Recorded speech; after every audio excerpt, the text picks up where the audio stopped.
जय सिया राम दोस्तों। आज हम जानेंगे कि गाय को रोजाना एक रोटी खिलाने से कौन सा फल मिलता है।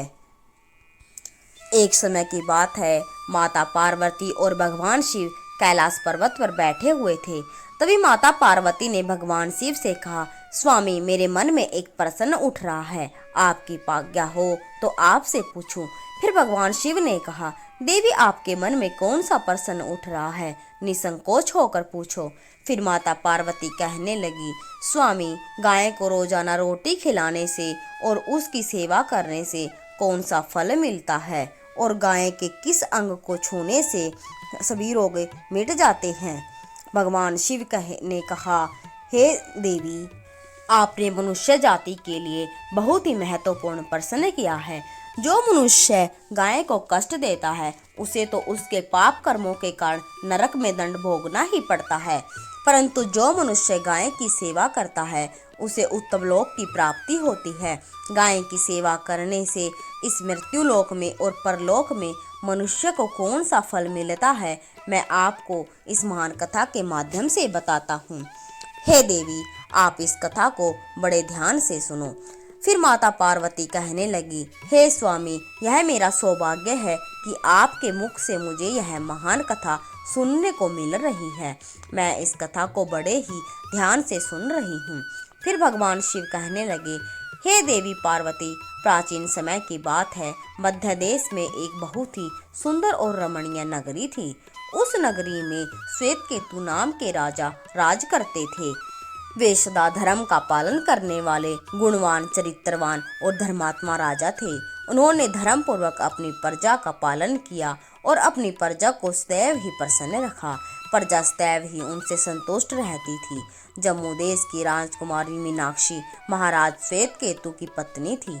महाराज श्वेतकेतु और महारानी मीनाक्षी बड़ी ही प्रसन्नता के साथ रहते थे, परंतु अनेक वर्ष बीत जाने के बाद भी महारानी के गर्भ से कोई संतान नहीं हुई। तब महाराजा श्वेतकेतु एकांत में बैठकर सोचने लगे कि मैंने कभी कोई पाप नहीं किया और मैंने सदैव ही धर्म के मार्ग पर चलकर ही सभी कार्य किए हैं, फिर भी मेरे किस दोष के कारण मुझे संतान का सुख नहीं मिला।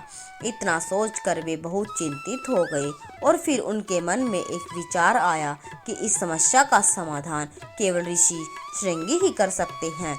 वे ही मेरे इस दोष के बारे में बताएंगे और पुत्र प्राप्ति के लिए कोई न कोई उपाय जरूर बताएंगे।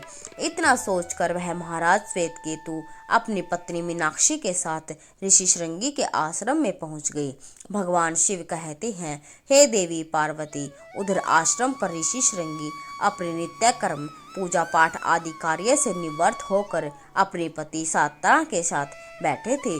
उसी तरह महाराज श्वेतकेतु महारानी के साथ उनके पास जाते हैं और जाकर उनके दर्शन करते हैं। फिर ऋषि श्रृंगी ने महाराज श्वेतकेतु का स्वागत किया और उनकी पत्नी शांता ने महारानी का स्वागत किया और उनको कुशल मंगल पूछते हुए उन्हें आशीर्वाद दिया। फिर ऋषि श्रृंगी महाराज श्वेतकेतु से कहने लगे, हे राजन, सब कुशल मंगल तो है ना? आपका और महारानी का आज अचानक मेरी कुटिया में पधारने का क्या प्रयोजन है? किस कारण से एक महान सम्राट को अपना राजपाट छोड़कर इस जंगल में आना पड़ा? फिर राजा श्वेतकेतु ने कहा, हे ऋषि श्रेष्ठ, मैं आपसे सहायता मांगने के उद्देश्य से आया हूँ। कृपया आप मेरी सहायता कीजिए, मैं बहुत दुख में हूँ।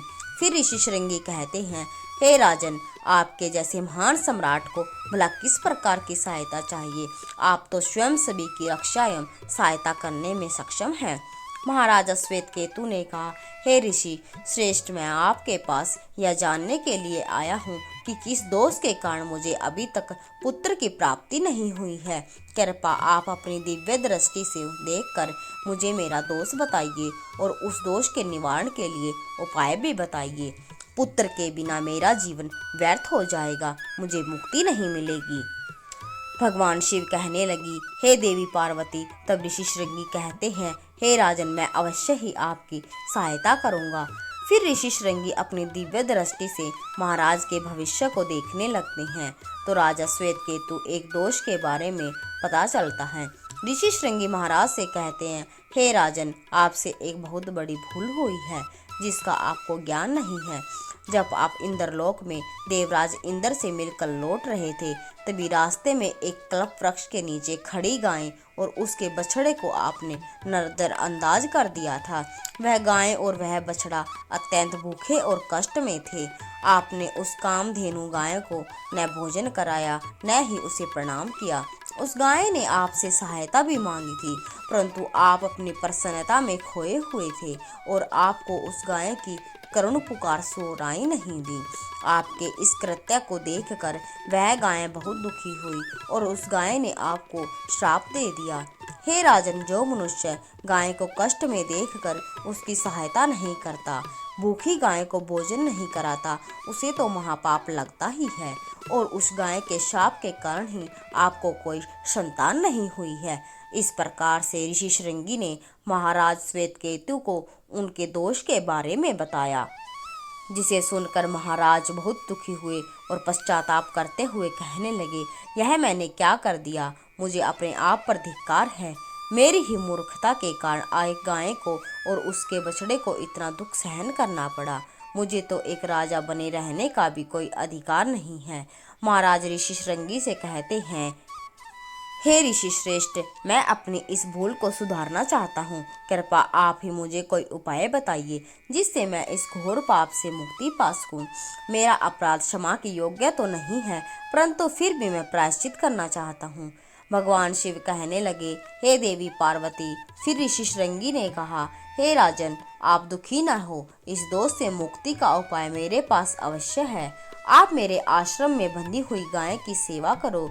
यह गाय उसी की पुत्री है जिसकी आपने सहायता नहीं की थी।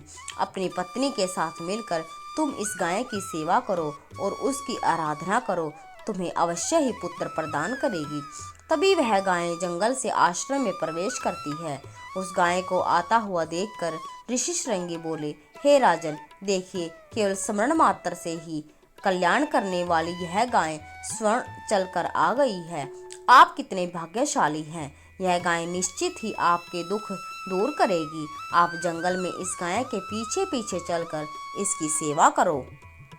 जंगल में रहने वाले हिंसक पशुओं से इसकी रक्षा करो और आश्रम में लौट आने पर रानी मीनाक्षी इस गाय की सेवा करेगी। इससे प्रसन्न होकर यह गाय तुम्हें निश्चित ही पुत्र प्रदान करेगी।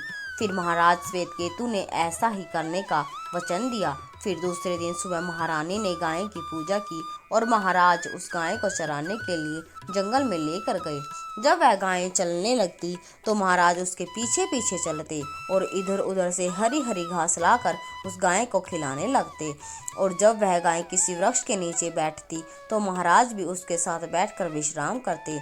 महाराज उस गाय के शरीर से डांस और मच्छरों को हटाते और अपने हाथों से उसके मस्तक को सहलाते। इस प्रकार से महाराज उस गाय की सेवा में लगे रहे। जब शाम हुई तो महाराज उस गाय के साथ आश्रम में लौट आए और आश्रम में पहुंचते ही उस गाय ने अपने खुरों से महाराज पर धूल उखाड़ी, जिससे महाराज का शरीर पवित्र हो गया और उसके सभी पाप नष्ट हो गए।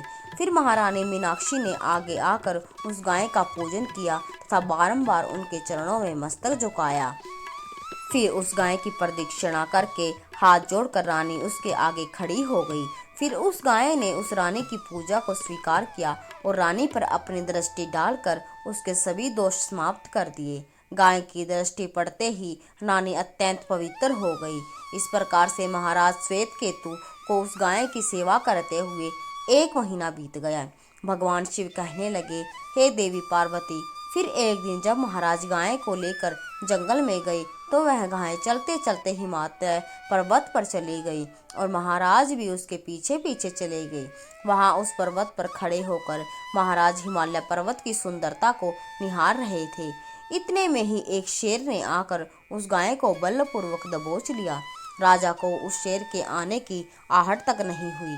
उस शेर के चंगुल में फंसी गाय ने करुण स्वर में बड़े ही जोर से चित्कार किया, हे महाराज, मेरी रक्षा करो। हे महाराज, मेरे प्राणों की रक्षा करो।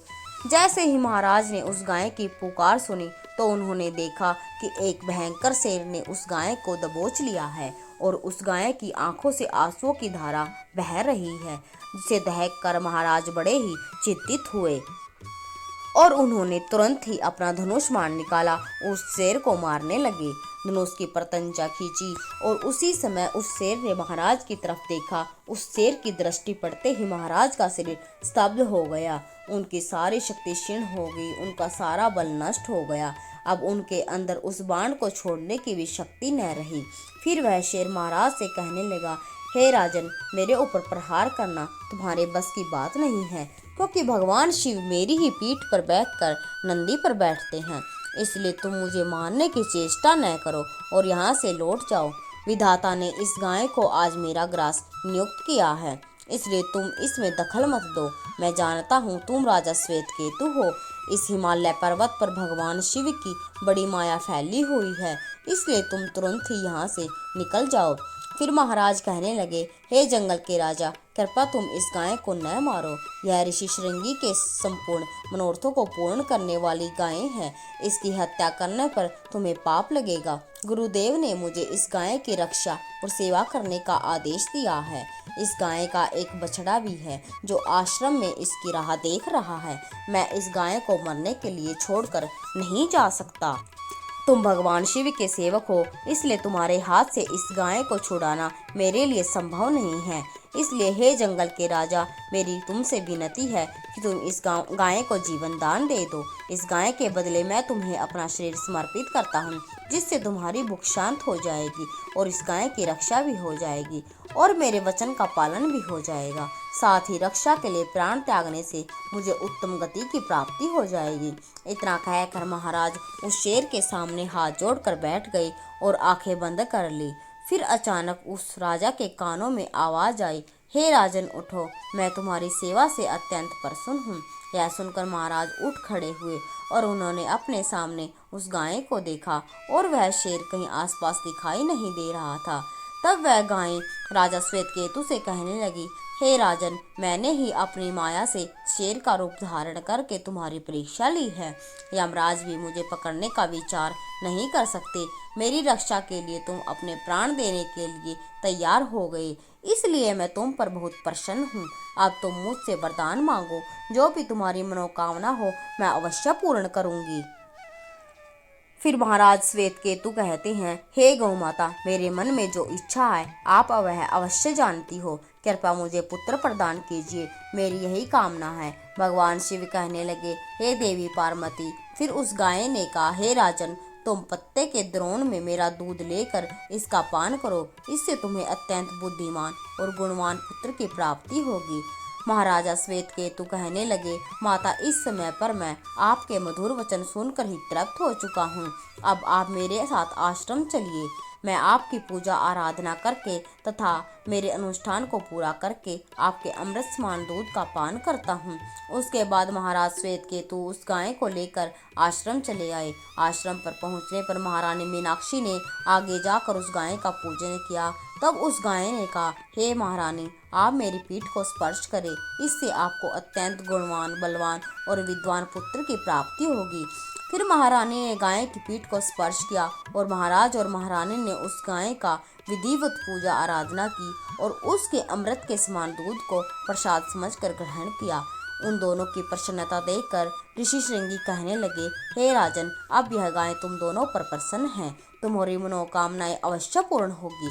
जो भी मनुष्य गाय की सेवा करता है, उसे भोजन कराता है, उसकी प्रदक्षिणा करता है, उसके सभी मनोरथ सफल होते हैं। जो भी गाय की रक्षा करता है, उसकी कभी दुर्गति नहीं होती। मृत्यु के बाद वह वैकुंठ लोक में जाता है और भगवान विष्णु के साक्षात दर्शन करने का सौभाग्य उसे प्राप्त होता है।